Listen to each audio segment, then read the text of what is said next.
ಪಿರಿಯಾಪಟ್ಟಣದಲ್ಲಿ 80ನೇ ಸ್ವಾತಂತ್ರ್ಯ ದಿನಾಚರಣೆ ಕಾರ್ಯಕ್ರಮ ವಿಜೃಂಭಣೆಯಿಂದ ನೆರವೇರಿತು.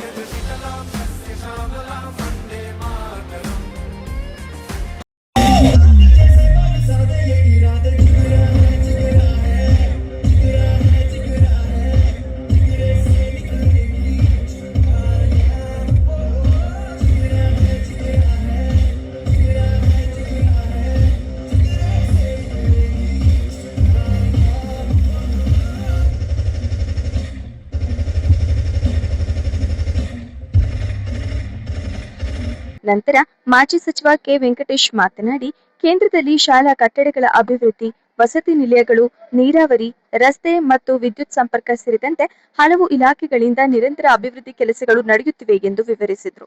ಸರ್ವಋತು ಗ್ರಾಮೀಣ ಸಂಪರ್ಕ ವ್ಯವಸ್ಥೆ ಅಭಿವೃದ್ಧಿ ಮತ್ತು ನಿರ್ವಹಣೆಗೆ ನಮ್ಮ ಸರ್ಕಾರ ಹೆಚ್ಚಿನ ನೆರವು ನೀಡಿದ್ದು, ವಿವಿಧ ಯೋಜನೆಗಳು ಹಾಗೂ ಇಲಾಖೆಗಳಲ್ಲಿ ಗ್ರಾಮಗಳ ಮೂಲಭೂತ ಸೌಕರ್ಯ ಅಭಿವೃದ್ಧಿಗೆ 60.42 ಕೋಟಿ ವೆಚ್ಚದ ಈಗಾಗಲೇ ಕಾರ್ಯಕ್ರಮವನ್ನು ಜಾರಿಗೊಳಿಸಿದೆ. ತಾಲೂಕಿನ ಪರಿಶಿಷ್ಟ ಜಾತಿ ಸಮುದಾಯ ನೆಲೆಸಿರುವ ಗ್ರಾಮಗಳಲ್ಲಿ ಅಭಿವೃದ್ಧಿಗೆ 17 ಕೋಟಿ ಹಾಗೂ ಪರಿಶಿಷ್ಟ ಪಂಗಡ ಸಮುದಾಯದ ಕಾಲೋನಿಗಳಿಗೆ 6.2 ಕೋಟಿಗಳು ಅನುದಾನದೊಂದಿಗೆ ಅಭಿವೃದ್ಧಿ ಕಾರ್ಯಗಳನ್ನು ಪೂರ್ಣಗೊಳಿಸಿದೆ. ಮೂಲಸೌಕರ್ಯಗಳ ಅಭಿವೃದ್ಧಿಗಾಗಿ ಸರ್ಕಾರದ ಅನುದಾನ ಹಾಗೂ ಸಂಸ್ಥೆಗಳ ಮೂಲಕ ಸಂಪನ್ಮೂಲ ಒದಗಿಸಲಾಗಿದೆ. ಪರಿಶಿಷ್ಟ ಸಮುದಾಯ ಹಾಗೂ ಹಿಂದುಳಿದ ವರ್ಗದ ವಿದ್ಯಾರ್ಥಿಗಳಿಗೆ ವಸತಿ ಶಿಕ್ಷಣ ಸಹಿತ ದೊರಕಿಸುವ ಉದ್ದೇಶದಿಂದ ತಾಲೂಕಿನಲ್ಲಿ ಡಾಕ್ಟರ್ ಅಂಬೇಡ್ಕರ್ ವಸತಿ ಶಾಲೆ, ಮುರಾರ್ಜಿ ದೇಸಾಯಿ ವಸತಿ ಶಾಲೆ, ಶ್ರೀಮತಿ ಸಾವಿತ್ರಿಬಾಯಿ ಫುಲೆ ವಸತಿ ಶಾಲೆ ಸೇರಿದಂತೆ ವಿವಿಧ ಶಾಲೆಗಳನ್ನು ಕಾರ್ಯಾರಂಭಿಸಲಾಗಿದೆ. ಹಾಗೂ 2026 ಅವಯವಯದಲ್ಲಿ ನೂತನವಾಗಿ ಕಾರ್ಮಿಕ ವಸತಿ ಶಾಲೆಯನ್ನು ಸಹ ಸ್ಥಾಪಿಸುವವರಿಗೆ ಆಗಲೇ ಸರ್ಕಾರದ ಅನುಮೋದನೆ ನೀಡಲಾಗಿದೆ. ಪರಿಶಿಷ್ಟ ಪಂಗಡಗಳ ಕಲ್ಯಾಣ ಇಲಾಖೆ ವತಿಯಿಂದ ದೊಡ್ಡ ಹೊಸೂರು ಗ್ರಾಮದಲ್ಲಿ 6 ಕೋಟಿಗಳ ವೆಚ್ಚದಲ್ಲಿ ಹಾಗೂ ಮುತ್ತೂರು ಗ್ರಾಮದಲ್ಲಿ 6.5 ಕೋಟಿ ಮೊತ್ತದಲ್ಲಿ ಗಿರಿಜನ ಆಶ್ರಮ ಶಾಲೆ ನಿರ್ಮಾಣ ಮಾಡಲಾಗಿದೆ.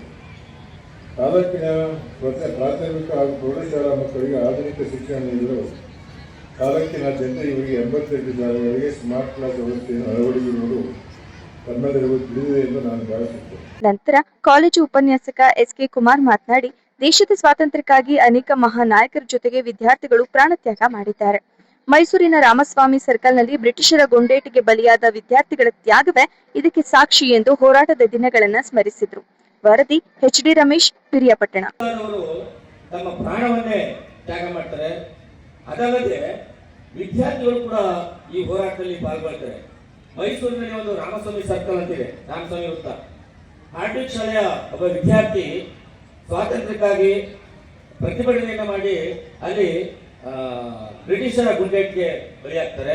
ಅದರ ಸ್ಮರಣಾರ್ಥವಾಗಿ ಈಗ ಮೈಸೂರಿನಲ್ಲಿ ರಾಮಸ್ವಾಮಿ ಸರ್ಕಲ್, ರಾಮಸ್ವಾಮಿ ವೃತ್ತ ಅಂತ ಹೇಳಿ ಇದೆ.